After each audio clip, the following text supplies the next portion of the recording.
afternoon, folks. How you doing? Now, I said good afternoon. That's presumptuous of me, is it not? Because you could be listening to this in the morning or in the evening or in some completely different time block that I'm not aware with. No judgment at all. So, how you doing? It's good to be here with you again. I've missed talking to you. I've had some amazing guests on lately, have I not? I mean, just between you and I, if you're a regular listener, holy smokes. I'll be honest with you. There are times I sit back and I'm like, who am I to earn time with some of these amazing people who share their knowledge with me? And, I start to feel unworthy. And what's really cool about that is that you start to remember that we're kind of all in this race to the finish line together, right? And therefore, they're just wanting to share with you. So I love that about the tribe. One of the comments I get a lot, and I'll be honest, I don't know how to handle it. So I just give the polite Canadian answer of thank you, which is I have a lot of people come up to me and they'll say, Darryl, I've been following your content for a long time. I really love your content. This show or that speaker or that, when you talked about this on that, podcast, webinar, video, event, whatever, really impacted me. Thank you. And I don't know how to react to that because I don't view that as anything more than just me sharing knowledge with you, just like so many others have shared knowledge with me. But what it does do is it causes me to remember, if you will, a younger Darryl. When Darryl knew a whole hell of a lot less. And not only did I know a whole hell of a lot less from a skills point of view, how does sales work? How does marketing work? How does a company actually operate? What are the internal politics of a company? How do you work within those politics? How do you lobby to get an initiative you fervently believe is critical to the success of the organization or your own success, on the table and actioned? How do you manage people who have seemingly massive amounts of influence, yet in your opinion, they're not necessarily any smarter or more capable than you are? How do I make sure I get a good employee review? How do I make sure I get a wage increase? How will I be measured? Where do these metrics come from? The list goes on. There's so much that they never, ever teach you in school, college, university. They teach you this is how accounting works and this is what happened in history and all this other wonderful skills. But it's the soft skills. It's really the soft skills, the people skills that are so poorly conveyed. And, while I've been blessed to have a lot of guests on who talk about those tangible skills, how to open, how to close, how to do discovery. Recently we had Michael Bedone on. That was a two-parter. That became like a master class. I don't know if you know the story in this one, but in the middle of that podcast, he was only supposed to be there for one podcast, one episode, one classic, usual give or take half-hour podcast.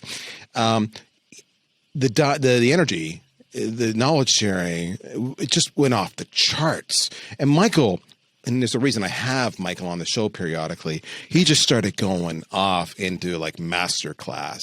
And I watched the clock ticking because, as you might imagine, we try to keep it to half an hour, and I'm watching, we're at 25 minutes, and he was nowhere near even, like, you could tell he was nowhere close to being done.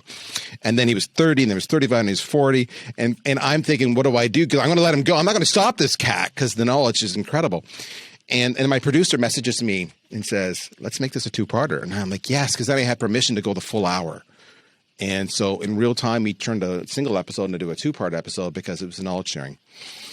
That's cool stuff. But you know what Michael is really not able to convey, or, Kendra Lee is not able to convey, or maybe Amy Franco is not able to convey, and these are just some of the recent guests I'm citing.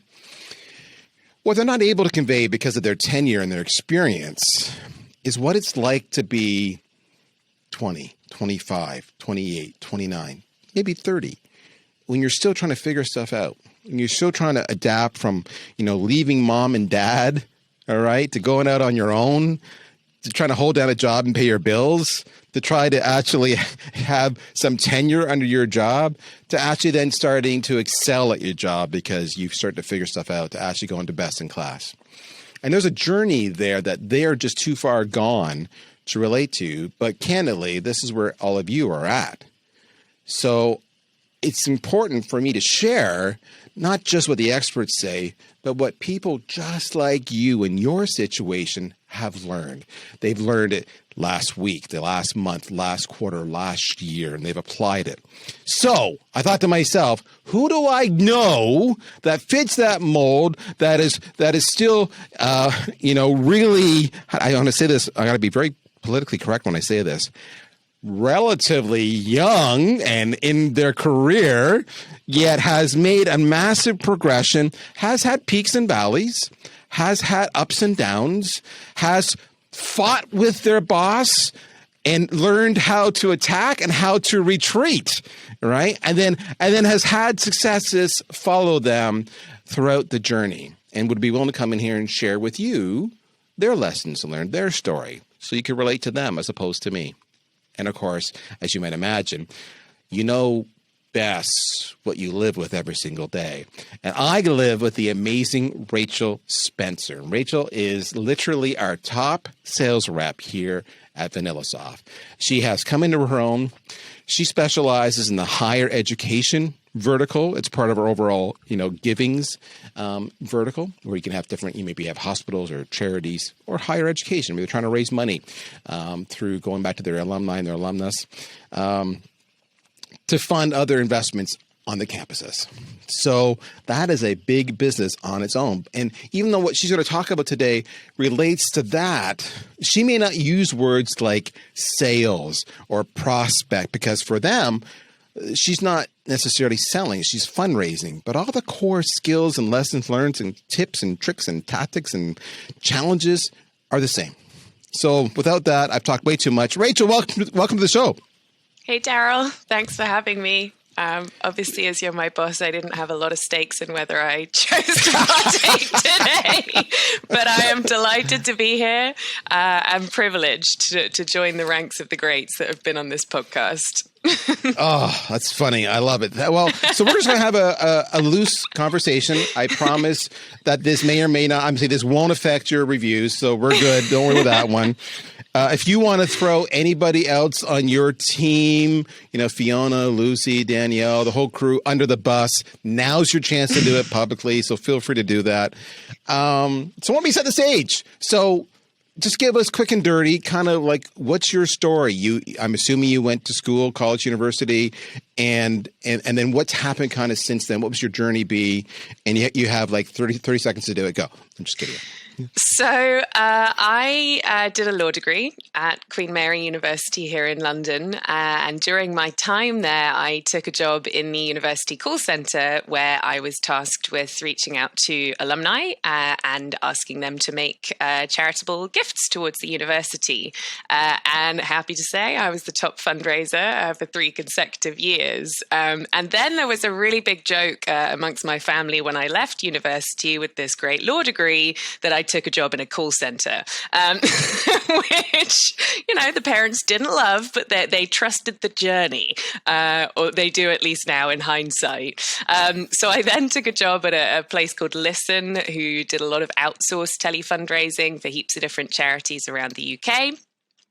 From there, I moved on to King's College London, where I managed the university call centre. I managed about 40 students who were, again, reaching out to alumni by phone primarily and asking them to make gifts and donations towards the university.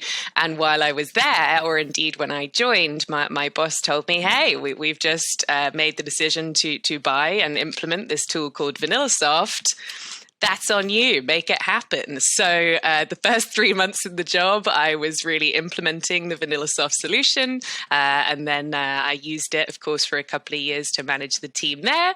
And at some point, I was taken out for a client dinner by our CEO, Mr. Hood. And he mentioned that they were looking for someone to join the team. And funnily enough, that person fit my description. And here I am today. So that's the pre-VanillaSoft journey, at least. Now, did you not have some time spent at an actual call center as well? Well, so that was Listen. Listen was That's between Listen. Okay, university. there we go. Yeah, so between university and King's, I worked at this organization called Listen, and we were making calls for 50, 60 different charities. You never knew which day you'd come in, which charity you'd be calling for. But I did that for kind of 6 months post-uni whilst I worked out what was going to be next, applying for jobs at different law firms, and then ultimately deciding that fundraising was for me. So I took the job at King's, and the rest was history. So I got to ask, what was that like? Because you were working in a university environment where clearly you were very recently in the university, so you kind of had the whole university vibe going on. It was very familiar, and then you went to Listen. What was that culture shift like? Was it a culture shift? Was it dramatically different or not? Well, I had the experience of working as a student fundraiser in the university call center, and I loved it. I really enjoyed the challenge of cold calling people, basically, and making what in fundraising is called a case for support, which is not dissimilar, I guess, to a sort of pitch, and bringing people around to the idea of lending their generosity to good causes. But mostly, I really just enjoyed the conversational aspect and relationship building and rapport building, as well as particularly in that job, having the opportunity to help raise money for a lot of really good causes. And happily, I was pretty good at it. So that worked too.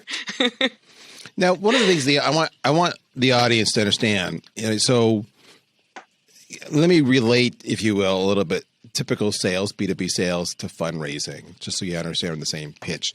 So Rachel, she had, for lack of a better, she had a lead. She had a qualified lead. In other words, they were alumni. All right. So we knew they fit the ideal customer profile because they were alumni. So we knew that there was some qualification there. But that's it. So when she makes the call, she's got the exact same challenge that you have in B2B sales, which is you've got that classic 5, 7, 12 seconds to kind of hook them before they actually hang up on you or tell you to, bugger off or whatever it is you want to say. And then she's got to go through the exact same process of overcoming objections, negotiating. Now, whereas maybe she's not negotiating price, maybe she's negotiating their donation number, right? But hey, I'm fine donating $10, but maybe she wants them to donate, $10,000, all right? So there's a big, big difference, and that's all sales skills. So let me ask you that. So Mr. Hood came to you and said, we want you to come to VanillaSoft. That's flattering. That's exciting. So basically you were recruited, right? So, and David can be persuasive for those who don't know him. He's just such a nice guy. Don't let him fool you. He's a shark. So what was it like when you first started with VanillaSoft? Because you've been on the university scene, but now you're working for a private company. Yeah, I mean, it was pretty intimidating in a way because obviously I was moving into a sales role and I had never sold anything in my life. I had a strong feeling that a lot of the skills that I'd been working on and building and accruing in fundraising were pretty directly transferable into a sales role. And I think that is absolutely the case. I still adhere to a lot of the things that I was trained to do in that first job at Listen in particular. Smiling with your voice when you pick up the phone and using your personality and using your tone of voice, a lot of things that are quite unique to telephone-based interactions. And I think being able to build rapport over the phone is a pretty unique skill set in itself. But it was intimidating. And to be honest, I nearly flunked the interview. Coming from the charity space, I was answering my interview questions in a kind of charity fundraising tone and persona. And I almost didn't get the job because I was being asked questions about, did I consider myself to be financially motivated? And I was like, no. It's all about the job satisfaction. It's all about belief in what I do. And they were like, well, you're moving into sales, so we kind of want you to be financially motivated. And I was like, oh, well, in that case, yeah, I'm financially motivated, definitely. So it was intimidating, but as you say, it was flattering that someone saw my potential. And what I did have at that stage, if nothing else, was a very deep understanding of the product. And I think, if anything, that was perhaps an even bigger advantage to me in taking on the role than arguably a foundation in sales, at least at that stage in my career.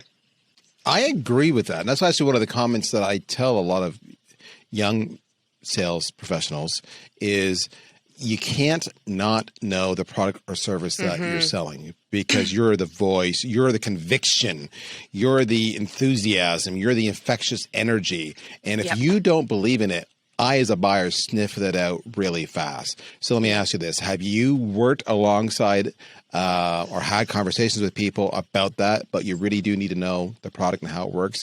Or do you think people can get by just winging it based on what's in the script in front of them and what they see on the collateral that they read or share? I think product knowledge is essential. And if you can convey the value that a particular product offered you specifically, it allows you to kind of position yourself as the buyer.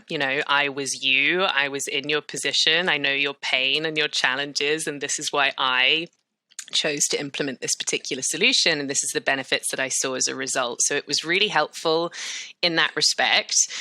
That being said, I think contextual knowledge of the product is really important. So in my first year at VanillaSoft, I was tasked with selling VanillaSoft into sales teams. So I was calling and pitching people like you, VPs of sales, directors of sales, sales managers. And I'd never sold anything in my life. So I felt really out of my depth in that first year. And indeed, I basically didn't sell anything in that first year because I think I lacked that real understanding of the people that I was selling to. And it was only then in my second year at VanillaSoft where I made the case to David and Scott once upon a time. And I think maybe this was around the time where you just joined the company, because we it was a similar journey in terms of timing, but made the case that I really wanted to have a go at breaking into the higher ed market. At that time, I had worked at one of the very few universities that were using VanillaSoft, and I was absolutely convinced that this was a market that we would play extremely well in. And again, I had the experience and the background and the contextual understanding to really be able to position VanillaSoft in that space. And that was when my sort of sales career began. Yeah. That's when you actually started having some success. Yeah, that's when I actually started making sales. Yeah. Yes. It started being financially worthwhile. I hear you. And so again, folks, we keep on hammering episode to episode. Do you know your ideal customer profile? Do you truly know it? One of the things that you heard Rachel talk about, I'll use a different term. She was able to demonstrate empathy. Because she would talk about, well, when I was in your shoes, I understand you're probably struggling with this because I struggled with this, right? You may have these challenges. You may have these goals, these aspirations, these requirements that you have to deliver. And in that conversation, nowhere is she talking about features or functions. She's talking about the life they're living, all right? And it's one thing to read an ICP and understand the persona, and you really do have to just internalize that. But if you're I've said this before, I'll tell you again, pick up the phone and call some past customers, your existing customers that you have, whether you sold them or not, and just say, can I pick your brain? I just want to understand, what was the challenge you were facing, and what did you look at, and why did you pick us, and how have we changed your life, and yada yada. Yeah. That's how you get to know the customers. And I know you're like a rock star at this. So let me connect the dots where I'm going. Once you do that, and once you've been selling for a little bit, or once you call into the base, what you learn are some amazing anecdotes and stories And Rachel, you're the queen at storytelling and sharing, really earning their trust and faith that you have their back, that you will not mislead them. And I know you do it through storytelling. Mm-hmm. Yeah, certainly. So a big part of my job today, at least, is doing demos of our software. And I would say probably 25% of my demo, maybe more, is storytelling. So, hey, here's a feature. When I used that feature, it allowed me to do X, Y, and Z. I was really passionate about this, that, and the other. And this gave me space to do A, B, and C. And it really allows you to paint a picture and, again, continue positioning yourself as a peer. Like, I have been you. This tool genuinely helped me. And that's why I know that it could also help you, because we are one, if you will. We are peers in that way, and I think being able to establish that connection and storytelling is huge. And that was again something that I learned back in fundraising days. That the human brain is literally programmed to listen to stories in a way that we are not programmed to digest statistics and numbers. Your brain just starts to tune out at a certain point. Whereas when you're telling a story, you get captivated, you get pulled in, and you can kind of see it, you can imagine it. So yeah, storytelling is huge. And again, just being able to be relatable to the people that you are trying to sell to or add value to. You made a really interesting comment just there. You used the word "we are peers" as part of your long answer, and very informative answer. But I like that. We've talked at length here on the show about mindset. Mindset could be I expect rejection. I welcome rejection. That's one form of mindset. Another form of mindset is I'm a peer. I'm a colleague. I may not have the tenure of somebody else, but I have the same conviction and goals and aspirations and objectives, which is to make you successful. And damn it, I can help you. Let's talk. And that comes across. Your credibility isn't just your storytelling, but you said we're peers. Like, that's a mindset for you. How's that worked out for you? Like, were you always that way, or is it something you learned to embrace because all of a sudden that worked for you? Like, how did that come to be? I think a bit of both. And I'm not sure it directly answers the question, but another thing that I think has really helped me is a genuine conviction and confidence in the product, and being absolutely sure, by the time I'm on a demo, that this can help you. And I think that is absolutely essential. It was the same in fundraising. When I was training my students, I was saying, you have to do everything in your power to get to a place where you believe in the project that you're raising money for, because otherwise, how are you going to convince somebody else to get on that wavelength if you're not there yourself? So that, again, I think is where the peer mentality comes in, is once again, I've been you, I've been there. I genuinely believe that this is going to help you, and this is why. I think also being a peer allows you to ask better questions, and that's definitely been a big part of my journey as becoming better at selling, if you will, is getting much better at asking questions. And certainly at this stage, any discovery call that I do, it's 90% questions.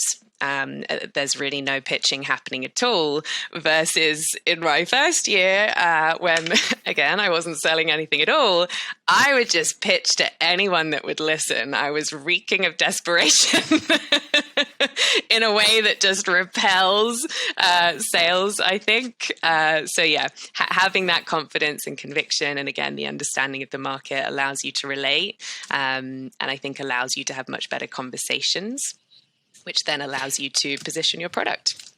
So let's talk about that. That's a good segue.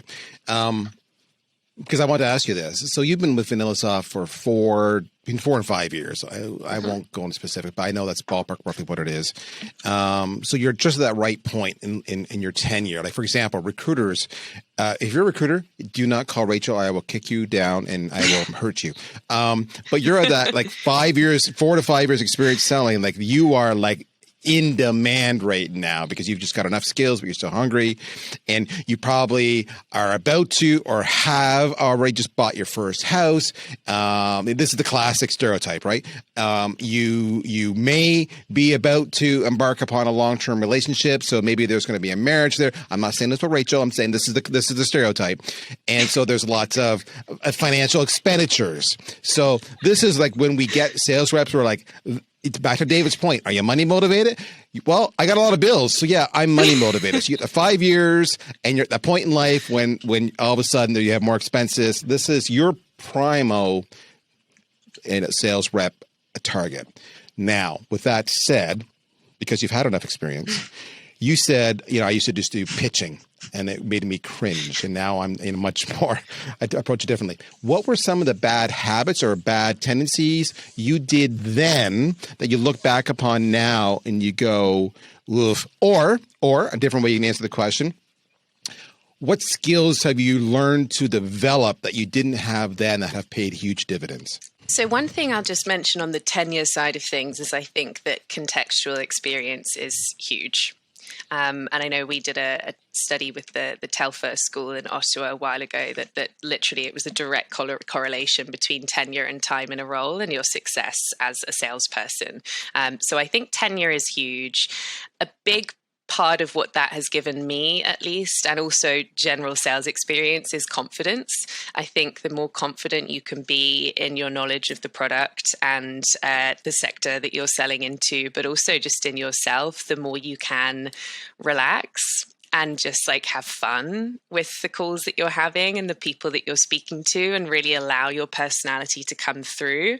So going back to your question, I think in my first year, I was terrified. Every time someone would pick up the phone, I would be terrified. I was so anxious to do a great job and ask the right questions. And I had like my discovery questions there. And God damn it, I was going to ask every single one of them. And then there was that like lingering aroma of desperation in the background, tinged with anxiety and fear. So it was just a horrible thing. But I think you've just got to build that experience and confidence, and it takes time. Particularly that was my first ever experience of trying to sell something. So for me, a lot of it, I think, has just been building that confidence and that knowledge and experience, which just allows me to then add more value to the people that I'm speaking to, but most importantly, have fun. And I really believe that this is going to sound so cliche, and I was thinking about this earlier, but like the U in USP is you. You got to let your personality shine through. And I think, the old adage that people buy from people is true in many cases, as long as you're selling something that's worthwhile, at least. So if you're young and don't know what USP stands for, because example, my first job, somebody left me a note on my seat and they put FYI on it, and I'm like, what is FYI? They got my missing. Is this some kind of industry code? And they looked at me and they were just rude. They were like, what do you mean you know what it means? No, I have no idea what it means. It's for your information. I'm like, oh, okay. Classic case of not knowing the business lingo because I'm new to business. At USP, unique selling proposition. And you're right. You are the unique selling proposition. And you said it early on with your tone and your inflection and your energy and your smile and your voice, which is huge. Okay, so here's a question I want to challenge you on.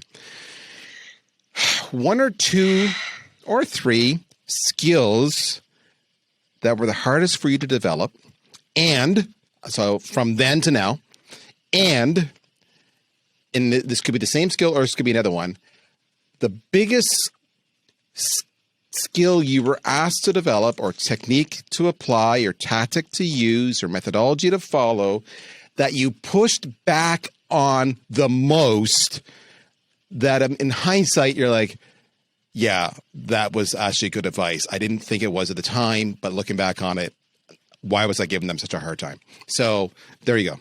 Go for it. That's a lot, Darryl. That's a big multi-part question. Yes, it's a two-parter. I think you've been two or called three out on this skills that were hard to well. develop, and one that you disagreed with but turned out to be right. Okay, skills. I think question-based selling is huge. That definitely was the first journey for me. Is, it's not about you shoving your product down someone's throat.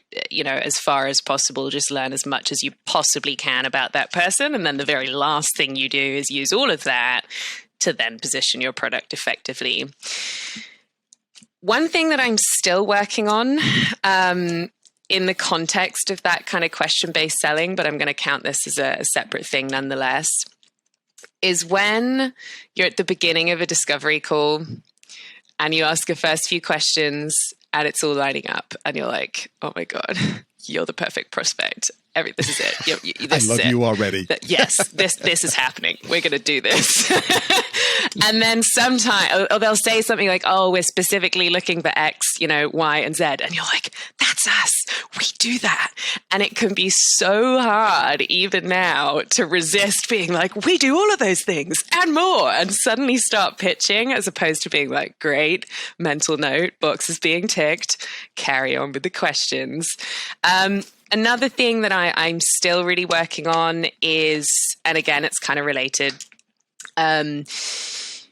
really listening to the person on the call, and being fully present. I'm always like furiously typing down notes as I'm having my discovery calls. And then sometimes you're missing things, or they've said one thing and you're so hung up on like waiting for them to finish speaking so you can go back to it, that you're actually missing some other really important information that they're sharing with you.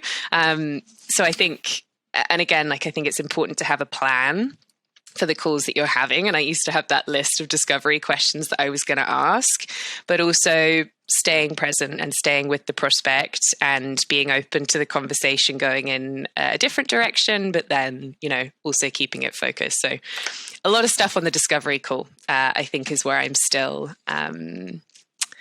investing a lot of time in trying to do a better job of those.